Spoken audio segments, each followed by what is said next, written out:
En nombre del Padre, del Hijo y del Espíritu Santo. Amén. Ave María Purísima. Estimados hermanos, estimados fieles, este Evangelio es bastante fuerte, lo que nuestro Señor el mensaje, ¿verdad?, que nuestro Señor nos quiere dar, nos quiere hacer comprender de al mismo tiempo esta generosidad que Dios tiene de perdonar, ¿verdad? Que este hombre que rico, ¿verdad?, que perdonó generosamente. En aquel tiempo existía la esclavitud, ¿verdad? Entonces, si alguien no podía pagar sus deudas, lo podían hacer esclavo, y aquí dice el Evangelio que pues, era una grande deuda, y que al punto que querían pues pagar esa deuda vendiendo a esta persona con toda su familia, ¿verdad? Entonces era bastante duro esta situación, pero él pidió perdón, y este hombre rico pues le perdonó la deuda generosamente, al punto que no le pidió nada. Y es el ejemplo de la generosidad divina hacia nosotros cuando nos perdona, ¿verdad? Hay personas que han vivido mal toda su vida, en momentos dados se convierten, es tan sencillo confesarse, y Dios les perdona generosamente todo el pecado, todos los pecados se confiesan, y se les aplica los méritos de la sangre de nuestro Señor, y esa persona es perdonada, así, nada más por pidiendo perdón y haciendo un acto de humillación interior, ¿verdad? Dios le perdona generosamente. Y lo que es aquí se ve que es bastante desconcertante, ¿verdad? Que este mismo siervo, al salir, encuentra a otro que le debe menos, pero lo casi lo está matando, lo agarra del cuello, lo está amenazando enseguida, sin ningún miramiento. Y lo que más nos impresiona es esta ceguedad de que Dios, su patrón, le acaba de perdonar una deuda muy importante, y él no es capaz de hacer la relación y decir, bueno, yo también voy a tratar de tener paciencia, ¿verdad?, con esta persona. Es normal. Por eso los siervos, aquí dice que se entristecieron, ¿verdad? Los siervos son la imagen de los ángeles que dan razón a Dios de todo lo que hacemos. Y entonces se entristecieron y fueron a contar esto a su patrón, ¿verdad?, diciéndole, mira lo que pasó. Entonces el patrón justamente le pone un castigo muy severo a este siervo por su crueldad, su insensibilidad de corazón, que no entiende eso, ¿verdad? Que él acaba de recibir ser objeto de un gran gesto de misericordia, pero él no es capaz de hacerlo después. Esa dureza de corazón, esa dureza de alma, y es una característica del hombre después del pecado original. Nosotros heredamos eso de nuestros padres, nuestros primeros padres, esa dureza de alma, que en las cosas morales, en las cosas que implican una relación al bien de Dios y al bien moral, el hombre tiene tendencia a ser insensible. ¿Quién más? ¿Quién menos? Entonces esa falta a veces no vemos muy bien otras cosas, ¿verdad? El hombre ve muy bien muchas cosas de temporales, de necesidades humanas, necesidades de esta vida, las ve muy bien. Pero cuando ya se trata de una deformidad o una cosa anormal del punto de vista moral, muchos hombres no la ven. no se dan bien cuenta, es una dureza de corazón. Un ejemplo típico es una persona que si puede robar a los demás fácilmente, y eso no le inquieta, ¿verdad? No le inquieta si esta persona va a tener consecuencias, si esta persona está necesitada, si sus hijos, su familia va a tener consecuencias. Pero si a él le roban, lo ve muy bien y se da cuenta que es una injusticia. ¿Cómo es posible? Entonces hay una especie de ceguedad, una especie de dureza de corazón, que no ven ese aspecto moral en los actos, ¿verdad? Y eso, los hombres estamos portados a eso de nacimiento, ¿verdad? Las consecuencias del pecado original. Entonces hay unos que son más insensibles al pecado, a ciertos pecados que a otros, ¿verdad? Así pasa, ¿verdad? Hay personas que tal vez tienen buen corazón con una persona necesitada, pero para otros pecados pues no los beben como el agua, y no les parece que sea algo grave, ¿no? Puede ser de varias cosas, ¿verdad? Entonces nosotros debemos estar en guardia de no caer en esa insensibilidad. Dios nos perdona, Dios tiene paciencia, Dios nos da tiempo generosamente. Y entonces nosotros a veces somos un poco abusamos de la paciencia de Dios, de la misericordia de Dios, y somos tenemos el margen, ¿verdad? Nos damos un margen de vida, de acciones, y Dios está viendo todo, lo sabe. Y en otras cosas tal vez somos severos con los demás. A veces las críticas, a veces nuestra consideración sobre el prójimo, alguien nos hizo algo, no se lo perdonamos, somos severos, ¿verdad? Aunque sea cierto, porque esta deuda que este patrón le perdonó a este señor era una deuda importante, ¿verdad? Entonces era cierto, era verdadera. Entonces a veces sí nosotros tenemos deudas, alguien tiene deudas con nosotros y es verdad. Entonces debemos tener esa misericordia, ¿verdad? Como nuestro Señor. No quiere decir que estemos de acuerdo, ¿verdad? Con eso. Pero hay a veces hay otra manera de compensar, ¿verdad? Porque cuando Dios nos perdona, pues debemos estar agradecidos. Entonces, muchos consideran normal, ¿verdad? Hice tal pecado, me voy a confesar. Sí, y después otra vez me voy a confesar, como si fuera algo normal. Pero es que hay que pensar que eso se pagó a un precio muy alto. Ese perdón no es así nomás, no es como una cosa, como yo voy a una máquina y pongo unas monedas y ya tengo mi producto. No, en las cosas espirituales todo cuesta, se ha pagado con sangre. Y no cualquier sangre, la sangre de Dios. Entonces hay que tener conciencia, tomar conciencia de las cosas, no ser así como decir yo tengo derecho y entonces yo exijo que esto se haga, que esto no se haga. Eso es una mentalidad muy moderna que debemos suprimir, que debemos perseguir. Entonces, ciertamente debemos tener confianza con nuestro Señor, y cuando tengamos algún pecado, pues no hay que dudar en confesarse, pero siempre mantener presente que es un don, que es un regalo de Dios, que ha costado caro a nuestro Señor, y que por lo mismo debemos hacer un esfuerzo.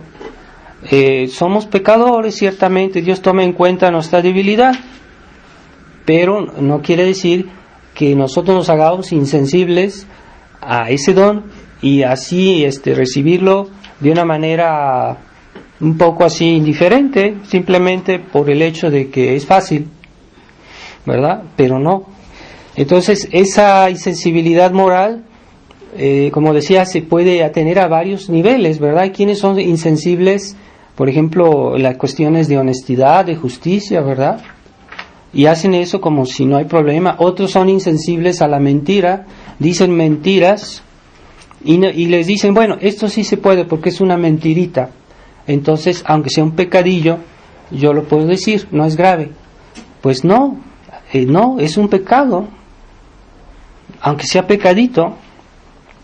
No hay que confundir, como lo había dicho en otras ocasiones, a veces hay cosas que no son mentira, que simplemente son una manera de esconder la verdad y uno no dice positivamente, francamente, una mentira, simplemente no dice todo o lo dice de una manera velada, pero eso no es mentira. Entonces, a veces hay situaciones difíciles, pero Dios en su gracia siempre nos halla una salida en nuestros problemas, pero no es necesario mentir francamente, abiertamente. Eso no. Y hay otras personas que son insensibles en otros pecados, ¿verdad? Tal vez en el exceso de palabras. Les parece normal que expresen siempre lo que piensan. Y no es cierto. Hay cosas que sí se pueden decir, hay cosas que no se pueden decir a todos, tal vez solo a algunos, o a personas prudentes, o a las personas indicadas, o a las personas que tienen autoridad, que tienen la autoridad para juzgar de los problemas. Y hoy esa mentalidad es muy común de a veces hay un problema y se lo dicen a todos menos al que tiene la autoridad para corregir los problemas o que puede hacer algo, para eso está ahí. Entonces es muy común ese espíritu de crítica, en el sentido que cada quien quiere arreglar el problema fuera de la autoridad. Es verdad que hoy muchas autoridades están fallando, pero no quiere decir que uno ya va a suprimir por esos excesos todo principio de autoridad, y no puede ser. Entonces nada quedaría, ¿verdad?, en pie. Y hay también la insensibilidad en las cuestiones de la fe.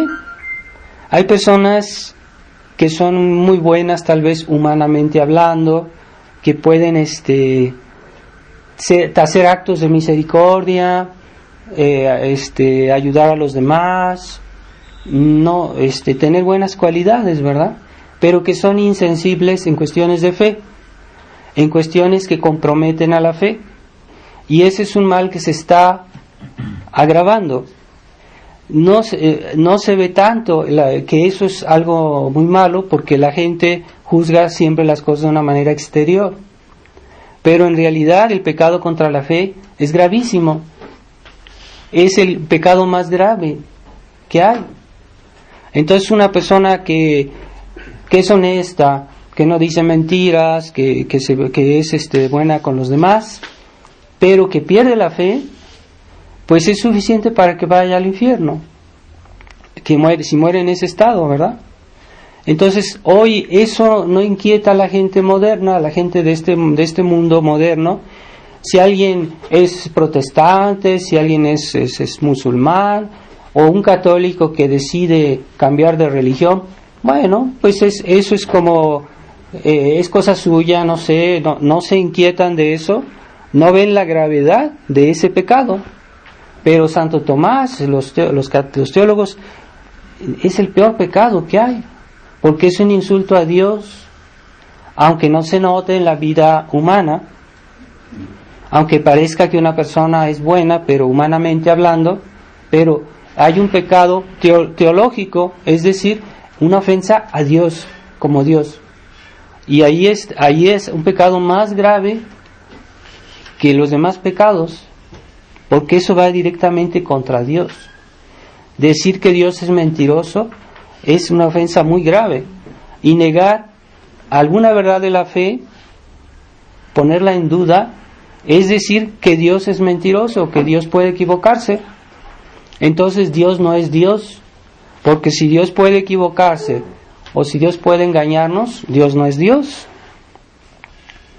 Entonces es un pecado muy grave, el pecado contra la fe.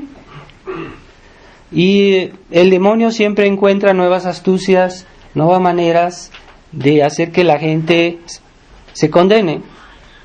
Entonces en la Iglesia nació, pues hubo ese error que nació en la Revolución Francesa del liberalismo, pero los católicos, con el pasar de los años quisieron hacer componendas con esa mentalidad liberal, y nació en la Iglesia lo que se llama el espíritu liberal, que son católicos que son, tal vez van a misa, hacen muchas cosas bien, pero tienen ese espíritu liberal de componenda con el error, y pueden estar bien con Dios y quieren estar bien con el demonio, se puede decir, ¿verdad? Porque en este mundo hay muchas cosas que están mal y que van contra la fe. Entonces, hoy eso ya no cuenta. O sea, las cuestiones de fe no hay que hacer problemas. Todos debemos estar en paz, todos debemos estar en armonía. No debemos molestar a los que están en el error y decirles, mira, trata de convertirte, mira cómo están las cosas. Eso no está bien, es mal visto. Cada quien tiene derecho de pensar lo que quiera y no se le puede... es visto como un abuso, ¿verdad? Si hay una persona que está enferma y uno dice, bueno, vamos a tratar de convertirla antes de que se muera, que se acerque a Dios, que se convierta. No, hoy se ve eso como un abuso, diciendo, no, están abusando del enfermo, lo quieren forzar a convertirse, están abusando porque está enfermo, entonces lo ven como un exceso. Ese deseo de convertir.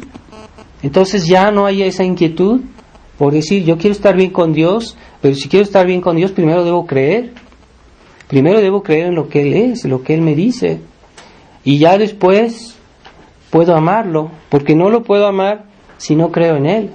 La fe es antes que la caridad, y sin la caridad, sin la fe, la caridad no vale nada, no es caridad, simplemente no es caridad. Entonces, esa exigencia, esa intransigencia a las cuestiones de fe es algo que hoy se pierde, y la gente no tiene, es insensible a esos problemas. Es como alguien me decía, no, yo voy a misa y todo, pero no, esas cuestiones de doctrina, de fe, no, a mí no quiero problemas, eso no me interesa, no quiero romperme la cabeza, ¿verdad? Las cuestiones de los errores del mundo moderno, yo no quiero preocuparme por eso. Pues es un error. Hay que entrar en eso, porque nuestra fe está amenazada, y no solo nuestra fe, sino la fe de nuestro prójimo, o de nuestros familiares, de nuestros amigos. Entonces hay que interesarse cómo el error se difunde, y hay que saber explicarse, ¿verdad? ¿Por qué yo voy a la misa tradicional? Porque es muy bonita, porque me gusta el canto en latín, porque me gusta... No, hay un problema de fe. Entonces, si el padre dice la misa rezada, yo no voy porque no me gusta la misa así, pero si el padre dice una bonita misa cantada, entonces, sí voy. Entonces, ¿es porque nada más una cuestión exterior? ¿O es porque es la misa como tal que me interesa? Entonces hay una especie de liberalismo ahí. Entonces hay sacerdotes que dicen la misa muy bonita, con incienso, pero están en compromiso con la Iglesia conciliar, y están promoviendo de una manera u otra la adhesión al Vaticano II. Entonces, yo voy a la misa de ellos porque la misa me gusta más. Bueno, ahí hay un problema de insensibilidad a los problemas de fe, que es el fondo del problema, la razón de ser de nuestra religión. Entonces no podemos tener esa insensibilidad. O a veces hay otro tipo de insensibilidad.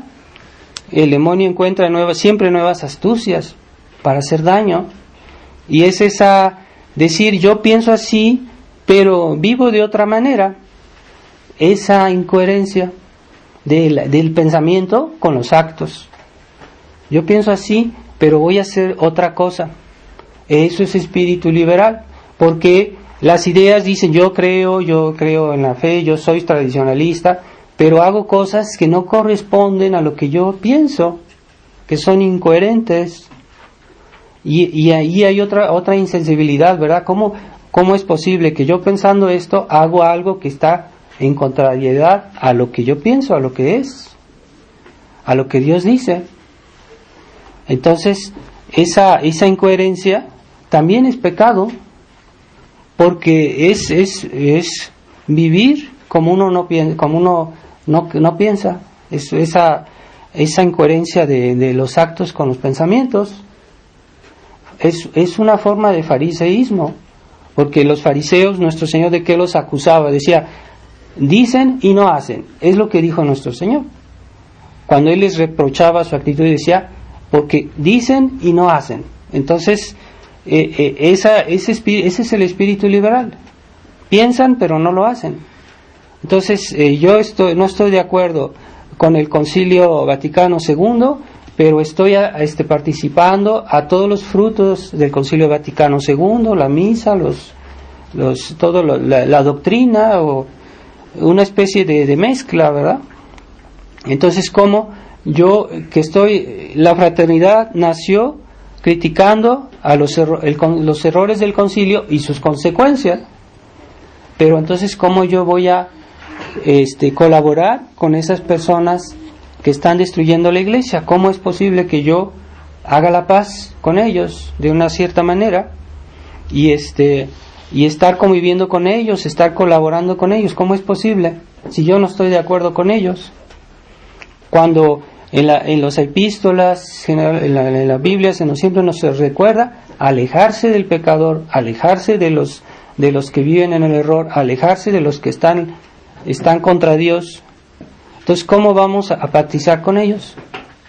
Colaborar con ellos y más depender de ellos. Ese es el problema que hoy contemplamos en la fraternidad. En la fraternidad, esa incoherencia, porque no puede ser que yo condene sus errores y que yo esté viviendo de los frutos del Concilio Vaticano II, o colaborar con alguien que no tiene mis convicciones, como un sacerdote de la tradición de la fraternidad va a colaborar con un sacerdote moderno en cuestiones de matrimonio, por ejemplo, porque hoy ya en el matrimonio hay muchas libertades, se anulan los matrimonios, la pastoral del matrimonio es muy diferente en la iglesia conciliar, que como la iglesia siempre la practicó, como es la doctrina tradicional. Entonces, ¿cómo se puede colaborar en esos ámbitos? Es una contradicción, y no solo en la cuestión de nivel de la vida matrimonial, sino en otros niveles, ¿verdad? Ya hoy los sacramentos no se dan a las almas como antes se daban, con las exigencias, con los principios y los modos que la iglesia siempre hizo. Entonces, si los sacerdotes modernos hacen de otra manera, que no corresponde más al espíritu de la iglesia, ¿cómo un sacerdote tradicional va a poder colaborar con ellos? Entonces, alguien tiene que ceder, alguien tiene que aceptar de alguna manera los principios modernos, y entonces todo eso compromete la fe, tal vez indirectamente o a veces más directamente, ¿verdad? Pero es un absurdo, y esa no ver ese absurdo es una insensibilidad a las cuestiones de la fe, a la coherencia que yo debo en mi vida con los principios de la fe. Y ese es el espíritu liberal, ya no tener esa coherencia, esa integridad, no solo de pensamiento, sino también de acción, que con el tiempo también lleva a perder la fe, porque esos actos llevan a perder la fe. Y antes la iglesia desaconsejaba mucho todo tipo de colaboración entre católicos y personas que eran de otra religión. ¿Por qué? Porque eso se presta al contagio, ¿verdad? Como una enfermedad, y la iglesia siempre desaconsejó que los católicos y los protestantes colaboraran. y si se hizo, a veces por una manera muy excepcional, se ponían condiciones muy estrictas.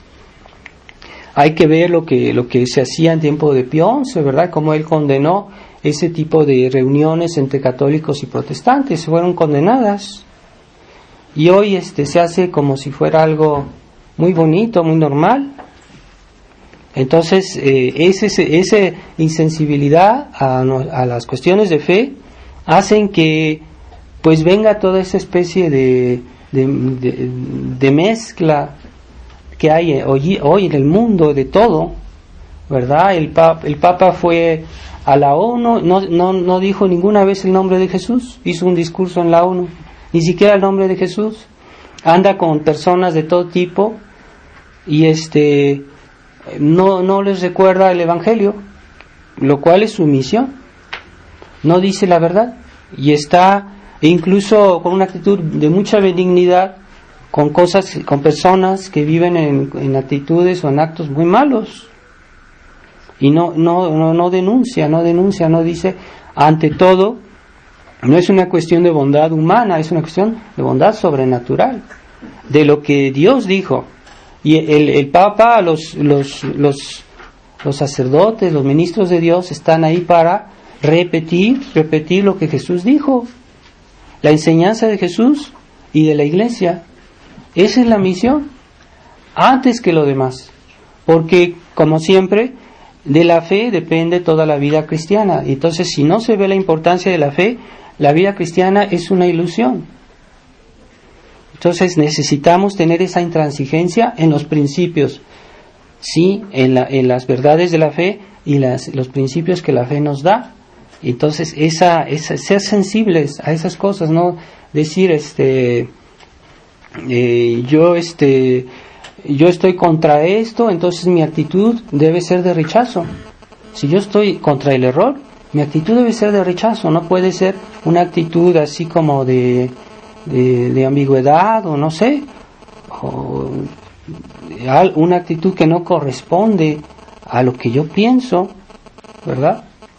Entonces es el espíritu liberal que se presenta a veces como una cierta bondad, ¿verdad?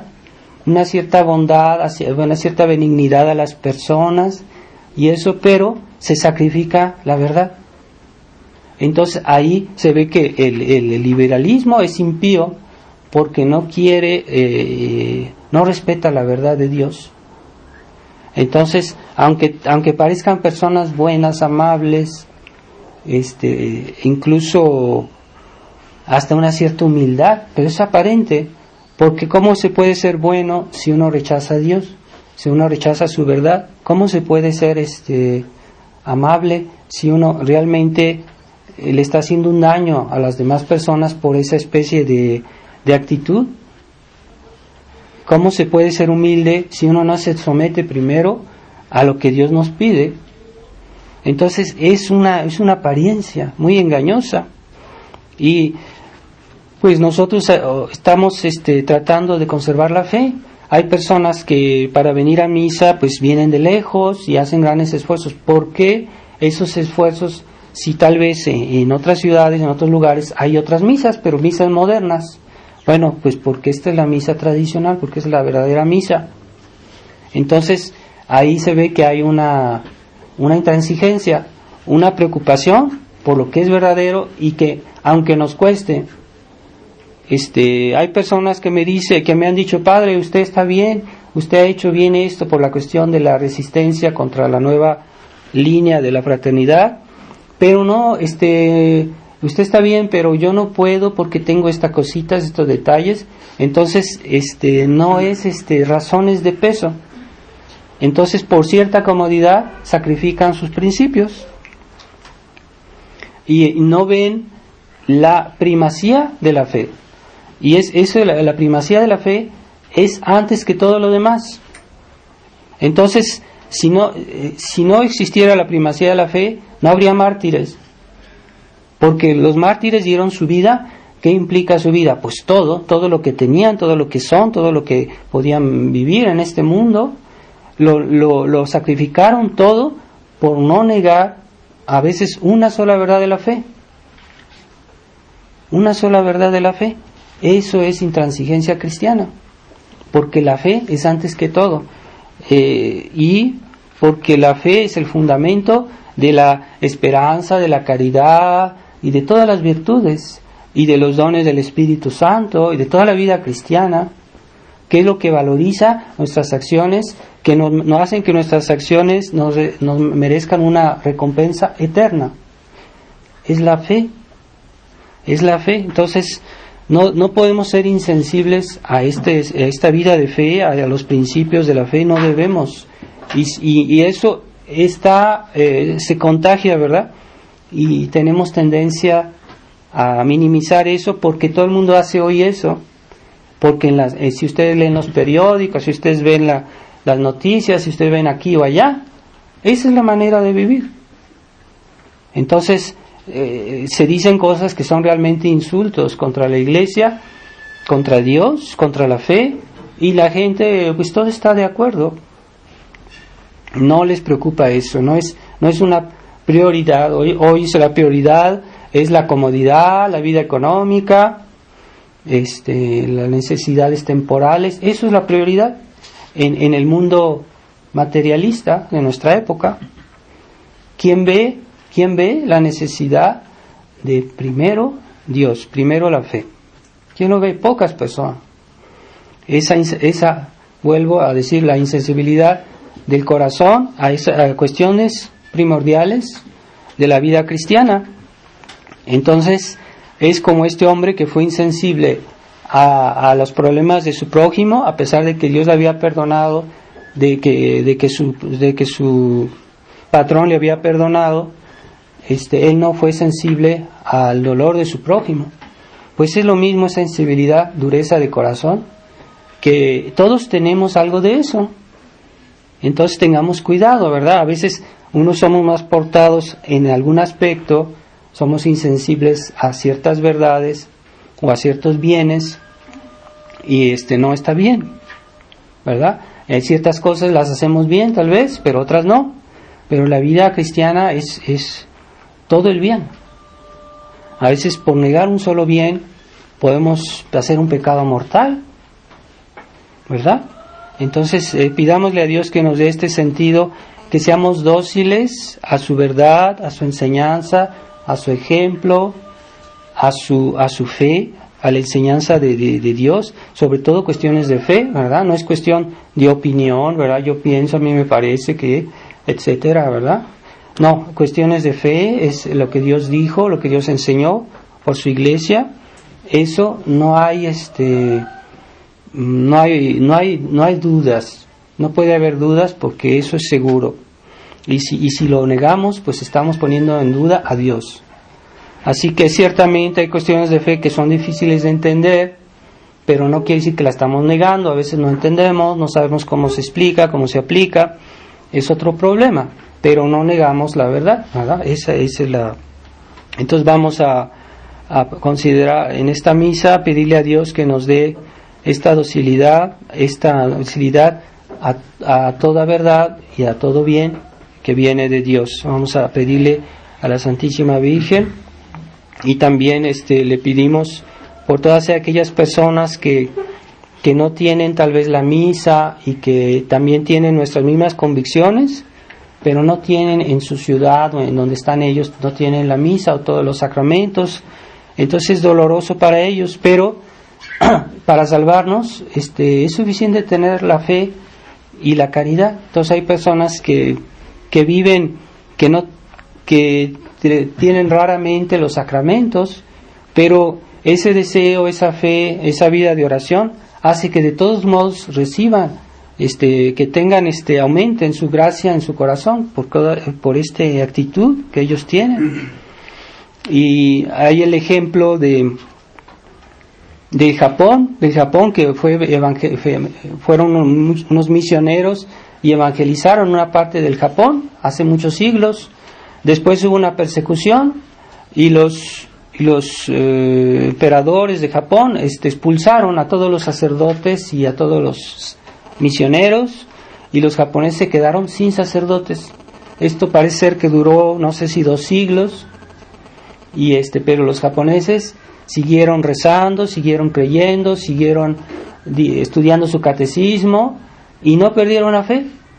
Y yo no dudo que esas almas también se salvaban y se santificaban, porque a pesar de esta privación de sacerdotes, que no es normal, pero en casos de necesidad Dios suple, a veces con gracias especiales, y entonces entre ellos continuaron a ser católicos, y después de muchos años regresaron los sacerdotes y ellos todavía estaban ahí unidos en la fe, en las mismas convicciones, en la misma religión, a pesar de esa privación que tuvieron durante un tiempo largo, pero Dios los asistió, y no se puede decir que tampoco se santificaron o que tampoco recibían las gracias de Dios. En su fe, en sus deseos, en su esperanza, su caridad, esas almas se salvaban. Así que vamos a pedirle a Dios también en esta misa por las almas que tienen alguna dificultad, y que son muchas en la tradición, que están un poco aisladas y que no tienen misa y se confiesan de vez en cuando, pero pedir por ellas para que Dios no los abandone y les dé las gracias especiales o extraordinarias que se necesitan en situaciones difíciles. Ave María Purísima, en nombre del Padre, del Hijo y del Espíritu Santo. Amén.